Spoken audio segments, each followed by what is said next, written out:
जैसा कि आप सभी जानते हैं, इस वीडियो में हम लोग पढ़ने वाले हैं हरों का परिमेयकरण। ठीक है, तो देखो हमारे पास क्वेश्चन नंबर 1 है 1/√7। तो इसमें आप लोग क्या करोगे, सबसे पहले 1/√7 को उतार लो। अब देखो ऊपर नीचे, ठीक है, ऊपर नीचे यानी अंश और हर को, है ना, डिनोमिनेटर यानी हर में जो रहता है उससे गुना करना पड़ता है। तो ऊपर नीचे हम लोग मल्टीप्लाई करेंगे √7 से। ठीक है, जो नीचे में रहता है, जो डिनोमिनेटर हर में रहता है, उसी से हम लोग मल्टीप्लाई करते हैं ऊपर और नीचे। तो देखो क्या होगा, √7 को 1 से मल्टीप्लाई करोगे तो √7 होगा, और √7 को √7 से मल्टीप्लाई करोगे तो आएगा √49, और √49 का वर्गमूल टूटेगा तो आएगा 7। ठीक है, मैं थोड़ा सा इसको आपको समझाता हूं। देखो यहां पर मैं एक थोड़ा सा रफ पेज ले लेता हूं और यहाँ पे मल्टीप्लिकेशन करते हैं हम लोग। देखो यदि हम लोग √7 को √7 से मल्टीप्लाई करेंगे तो कितना आएगा, √7 √49 आएगा। ठीक है, और √49 का वर्गमूल टूट कर आएगा 7, है ना। कैसे आएगा, देखो 49 का वर्गमूल निकालो। यदि आप 49 का वर्गमूल निकालोगे तो ये आएगा आपका। ठीक है, और वर्गमूल में हम लोग क्या लेते हैं, जोड़ा लेते हैं, है ना। तो यहां से 7 निकलेगा, तो √49 टूट कर आएगा 7। ठीक है, यदि हम लोग √6 को √6 से मल्टीप्लाई करें तो हमारा क्या आएगा, √36, है ना। यानी कि 36 का अब हमें क्या निकालना है, वर्गमूल निकालना है, और 36 का वर्गमूल निकालोगे तो कितना आएगा, 6 आएगा। ठीक है, आप जानते हो वर्गमूल कैसे निकालते हैं। यहाँ पर कितना आएगा, ये 18 बार में जाएगा, ये आएगा 9 बार में। ठीक है, ये 3 बार में। ठीक है, अब देखो वर्गमूल में क्या लेते हैं, जोड़ा लेते हैं। ठीक है, तो यहां से एक ठो 2 निकलेगा और यहां से एक ठो 3 निकलेगा। 2 × 3 कितना आएगा, 6 आएगा। ठीक है, तो यदि आप लोग मान के चलो √4 × √7 मल्टीप्लाई करोगे तो क्या आएगा, तो आपका आएगा √28। क्या आएगा, √28, और √28 का वर्गमूल नहीं टूटता है, तो यही लिखेंगे हम लोग। ठीक है, तो अगर आप लोग सेम नंबर से मल्टीप्लाई करोगे तो आपका रूट हट जाएगा, सिर्फ वो नंबर आएगा। ठीक है, लेकिन अगर आप लोग डिफरेंट रूट लोगे, √4 × √7, तो वो सिंपली आपस में मल्टीप्लाई हो जाएगा। यदि आप लोग मल्टीप्लाई करोगे √6 × √7 तो ये कितना आएगा, ये आएगा आपका √42। ठीक है, इसमें एक और फॉर्मूला इस्तेमाल होगा, वो मैं आपको बता देता हूं। ठीक है, फॉर्मूला क्या होगा, a माइनस, चलो यहाँ पे होगा a+b और a-b का फॉर्मूला। ठीक है, a+b a-b क्या होता है फॉर्मूला, a² - b²। ठीक है, तो इस फॉर्मूला का यूज हम लोग इसमें करेंगे। तो अब देखो इसका जो क्वेश्चन नंबर 2 है, इसमें क्या है, 1/√7 - √6। तो इसमें क्या करोगे, सबसे पहले क्वेश्चन को उतार लो, 1/√7 - √6। अब हम लोग क्या करेंगे, अंश और हर में गुना करेंगे। तो किसका गुना करेंगे, इसका गुना करेंगे। √7, देखो साइन जो है ना वो बदल जाता है, यहाँ पे माइनस का साइन है ना, तो जब हम लोग गुना करेंगे ना तो प्लस का साइन लगाना। यहाँ पे लिखोगे √7 + √6, नीचे भी लिखोगे √7 + √6। ठीक है, जब आप मल्टीप्लाई करोगे अंश और हर में तो साइन को चेंज कर देना। यहां पर साइन चेंज क्यों नहीं हुआ, क्योंकि यहां पर प्लस माइनस का कोई साइन नहीं था। चलो अब मल्टीप्लाई करो, देखो 1 को किसी भी नंबर से मल्टीप्लाई करोगे तो वही आएगा, है ना।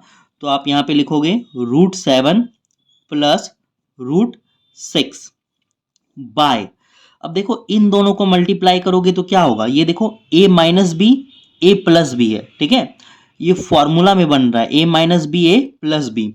तो आपको फॉर्मूला याद होगा कि a-b a+b का फॉर्मूला क्या होता है, a-b a+b, इसका फॉर्मूला होगा a² - b²।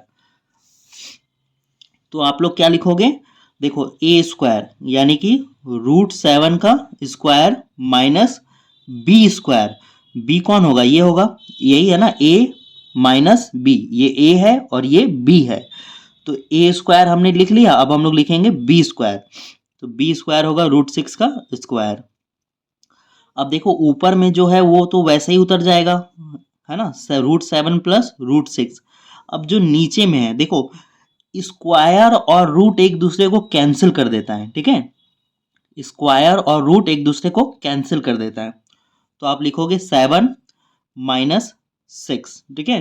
तो इसका आंसर क्या होगा, इसका आंसर होगा √7 प्लस 6।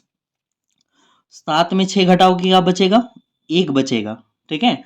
और नीचे में हम लोग 1 लिखते नहीं है, ठीक है, तो इसका आंसर होगा √7 प्लस √6। ओके। अब देखो यहाँ पर अगर आपको थोड़ा सा और मैं क्लियर कर देता हूँ कि रूट और स्क्वायर एक दूसरे को कैंसिल कैसे करता है। यहाँ पर देखो क्लियर करता हूँ।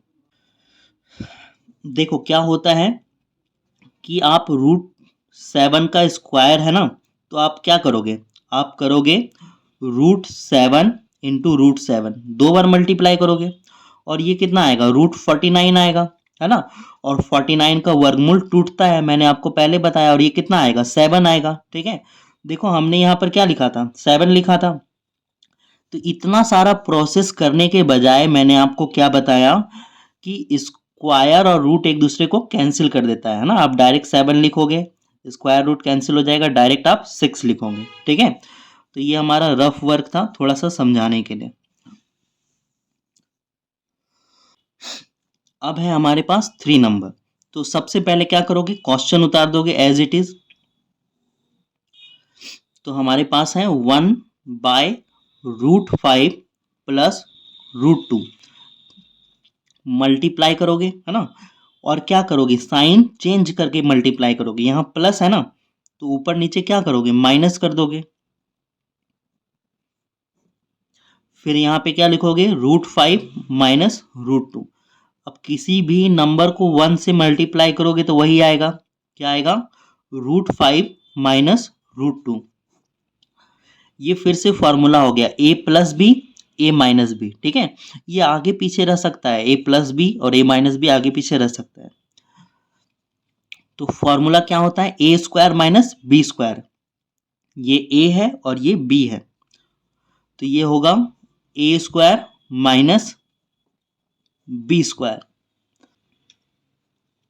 अब क्या होगा देखो, ऊपर वाला एज इट इज उतर जाएगा, √5 माइनस √2।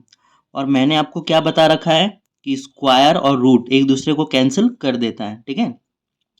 एक दूसरे को कैंसिल करेगा तो ये क्या आएगा, 5, स्क्वायर रूट एक दूसरे को कैंसिल करेगा तो क्या आएगा, 2।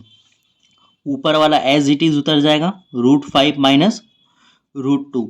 5 में 2 घटाओगे 3, ये आपका आंसर है, ठीक है। तो अब हम लोग लास्ट जो है हमारा 4 नंबर उसमें चलते हैं। तो देखो इसको आप लिखोगे, उतारोगे 1/√7 माइनस 2, ठीक है। ऊपर नीचे मल्टीप्लाई करोगे, √7 माइनस का क्या हो जाएगा, प्लस हो जाएगा। अच्छा यहाँ पे 2 है ओनली, यहाँ पे 2 लिखोगे, √7 प्लस 2, ऊपर 1 इससे मल्टीप्लाई होके क्या आएगा, √7 प्लस 2 बाय, अब ये a minus B a plus B बन जाएगा, तो ये होगा a का स्क्वायर माइनस b का स्क्वायर। ऊपर वाला एज इट इज उतर जाएगा, √7 प्लस 2। देखो स्क्वायर रूट एक दूसरे को कैंसिल कर देगा, तो ये क्या आएगा, 7, 2 का वर्क करोगे 4, तो आंसर क्या होगा, ऊपर वाला उतर जाएगा, √7 प्लस 2, 7 में 4 घटाओगे 3 बचेगा, ये आंसर होगा। तो अब हम लोग चलते हैं एक्सरसाइज 1.6 में।